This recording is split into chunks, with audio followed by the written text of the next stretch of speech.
Hi, this is John from GadgetHelpline.com, and today we're going to take a look at the HTC One V. Now, the One V is the little brother in the brand new HTC One range of handsets. It's the smaller version of the HTC One S with lower specs and also the tiny version in comparison to the HTC One X. First of all, we're going to have a look at the actual handset. As you can see, if you're familiar with some of HTC's old ranges, it's got a curved bottom here, a bit of a chin strap there. Now what this is very similar to the HTC Legend, which HTC released a couple of years ago, and follows a lot of the same design and economics of that. Right down the bottom of the screen here, you've got HTC's three button controls on the bottom. So you've got back, home, and an app button here, which will open up an actual app center, which you can close your apps, and also if you long press it, it opens up menus. Above the top, you've got your speaker. And then around the actual side of the device, there's very few buttons on the handset. First of all, there's the volume rocker there for increasing and decreasing the volume. Above the top is your second button, which is the power key. So that'll turn the power on and off, and also you'll put the phone into sleep. And above, you've got the 3.5mm headphone jack. On the right hand side, you've got your micro USB port. There's no buttons on the bottom of there. If we turn it over onto the back, what you can see is the 5-megapixel camera and LED flash, as well as the back port, which also states Beats Audio on there. Now the handset itself, as part of the One range, does support Beats Audio features, but in the actual box for the device you don't actually get any Beats Audio.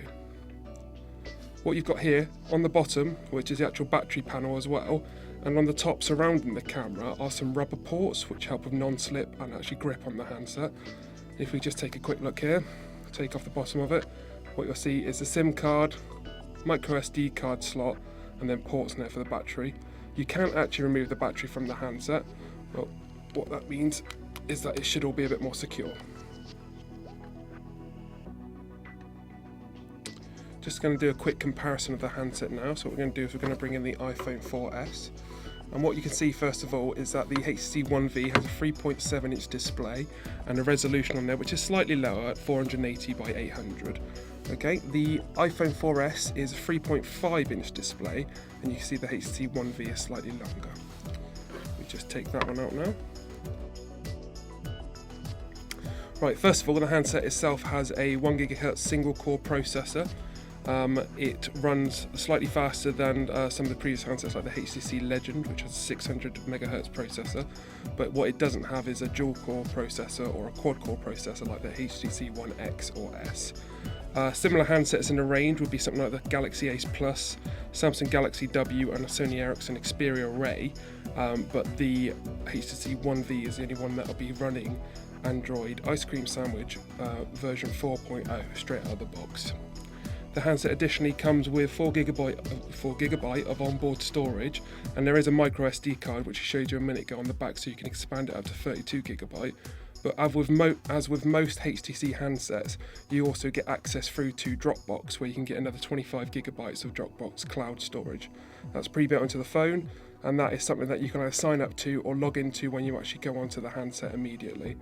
It basically means you can automatically upload camera pictures, photos, music files, or anything else on your handset directly to the cloud storage for Dropbox, and it means that you won't have to waste your precious storage on your handset on the actual phone. What we're going to look at next is one of the better features on the actual handset, which is the camera function. Now, all the devices in HTC's new One series range have been given a new image processing chip, and a f2.0 lens, and an illuminated sensor on now. Now, what that means, basically, if you've seen the adverts, is that you can record things on video, as we are right now, and whilst recording, take photos. We'll capture the photo there, and you can see in the bottom right hand corner it just shows the last image that we're recording. And there you go, it's quite a cool little feature, something quite useful. Unfortunately, the 5 megapixel on the camera does kind of limit it somewhat, but the pictures that are produced on there are very good quality for the actual standard that's on there. Additionally, what you can see when you're actually taking a photo is it's got an autofocus mode on there, which will do it automatically when you're filming video. I found when I was filming something of action scenes, if somebody got in the way, it would automatically focus in and out on them.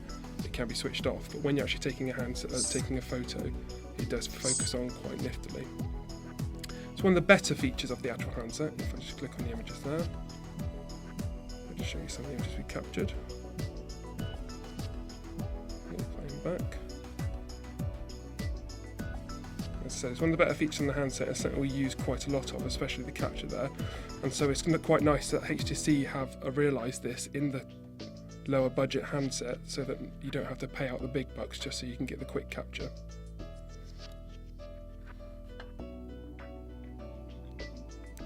As we've already mentioned, the HTC One V sports the latest Google software, which is Ice Cream Sandwich.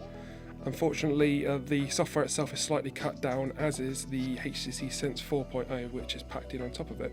Now, it's not something that's hugely noticeable, but if somebody's used the One S or the One X, they may notice a few features. For example, there are some of the 3D Decker card sort of styling that comes up when you go for the actual menu. What you get is a cut down version, so that it saves on some of the processing power. Additionally, they've removed a couple of the features, such as the pinch to zoom on the home screen, which will bring up all your other screens on some of the other Android softwares. And you can only have 5 screens actually on the handset, whereas on other incarnations of the HTC Sense 4.0 software, you can have quite a few extra, and you can limit it down to 2 or 3 if you like. It doesn't really affect the handset. It's something that we found was missing from the previous iterations of it, but it's something that you don't actually notice when you're actually using it. And in terms of the actual Ice Cream Sandwich software, it's also almost exactly the same, except for some of the key features taken out. What you still have is when you press the apps button down the bottom right hand corner, you can open up into things like your previously opened tasks, and you can close them down just by swiping across, or you can just actually flick onto it and it'll load up what you've had open previously. Or additionally, with the new button system and the layout, what you can do is you can click on something, say like the mail. In the top right hand corner you have, well, in this case your bottom right hand corner, you have your settings menu, but if you press and hold the apps button, it actually does load it up on there. Have all the features on there, such as if you press and hold from the main screen, you bring up and see a preview of all the widgets that you've got on there. There are slightly less widgets actually pre-installed onto this handset, again to try lower down the actual memory usage. And you can see at the top of the device up there, it's actually got a breakdown of all the actual screens you've already got on there. So if I click on something quite large, it will tell me that there's not any more space on this home screen, which is quite useful. The one big thing that probably has been taken out a lot of users liked on other versions of Ice Cream Sandwich is there is no face unlock on this handset. Fortunately, we've just got your standard code, password and slide to unlock, but as you can see there, you do have your quick links out of your actual unlock settings. So that's probably the big features missing out of there, but it's not something that's hugely noticeable, not if you're quite comfortable with your phone and just putting your password. Additionally, as we mentioned earlier, there is the Beats audio built into the handset. Now this comes alive when you're actually playing music, so if I click on the music app here, press menu, and you can go to sound enhancer, and what you can do, it doesn't work on speaker out, but what you can do is you can actually set up for Beats audio style audio listening, so it adds a kind of equalizer on there which is tuned into the actual Beats audio headphones. Now we really like the HTC One V. It's got all the features of Ice Cream Sandwich that we like to use. It's a nice looking handset, it's very clean and quite efficient. Unfortunately, the only part of it that did kind of let us down is 2 areas, and that's connectivity. One of them is things like connecting onto Facebook. Let's see here, let's just get rid of the message, and we'll leave it now to connect on there. It takes quite a while to get onto things like this, to download, to sync up. This is down to the actual processor, and this is really showcased when you're actually trying to download an app. We found that when you're actually downloading something like an app on there, it can take a couple of minutes each time just to get an app down to the handset. This is on open networks, and as you can see, we've got a decent Wi-Fi connection up there. It's a little bit of a pain. It does work in the long run, and this is, as we said, down to the actual processor of the handset and the internal memory that's on there. So if you're looking for speed, then this probably isn't the handset for you. However, the handset itself is a nice little handset. We really enjoyed it, using it, and the fact that it's about £250 SIM free, and you could pick it up on either free on a contract for something quite cheap for about £15 a month is a real bargain. It's something that we really like. Either way, we definitely recommend the HTC One V handset to anybody that is looking for a brand new handset, especially Ice Cream Sandwich, but they can't afford all the bells and whistles on there. And it's definitely a decent handset in the range, and definitely and goes against things like the HTC Ace Plus, the Samsung Ace Plus, and the Moto Lux. That's all from our review of the HTC One V smartphone. You can check us out on Facebook, Twitter, or you can go to gadgethelpline.com for the latest news, reviews, help and tips. Alternatively, you can check out a few of our other videos on our YouTube channel. Thanks for watching. Goodbye.